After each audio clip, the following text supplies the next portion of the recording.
મને નોટિસ મળી નથી, મેં વાંચ્યું નથી, એટલે મને કાંઈ માહિતી નથી કે શું છે એમાં.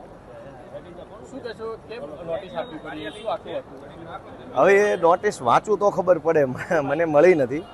તમે જુઓ કે જે નોટિસ ગોપાલ ઇટાલિયન આપવાની છે એ નોટિસ એણે ટીવીમાં આપી છે, તો ઈરાદો જુઓ ને. મને આપો, જવાબ મારે આપવાનો છે, કેસ મારે લડવાનો છે. મને નોટિસ મળી નથી ને આખી દુનિયામાં ફરે છે, એના ઉપરથી ખબર પડી જાય કે ઈરાદો શું છે એમ. રામ જાણે, હોય તો વાંચીએ તો ખબર પડશે કે આ બધું શું છે એમ. હવે તો હું ચૂંટણીમાં જીત્યો છું, ભાજપે અને કોંગ્રેસે પોતાની હતી એટલી તાકાત લગાવી લીધી ગોપાલને હરાવવામાં. એ પછી ગોપાલ જીત્યો છે એ વાતનું બે પાર્ટીને એક અઠવાડિયાથી પેટમાં દુખે છે. એટલે હવે એ ગોપાલ ઇટાલિયાને ખરાબ ચિતરવા માટે ગોપાલ આવો છે, ગોપાલ તેવો છે એવી કોશિશ કરશે, પણ જનતાનો ચુકાદો આવી ગયો છે એટલે હવે કઈ બીજો ચર્ચાનો વિષય વધતો નથી.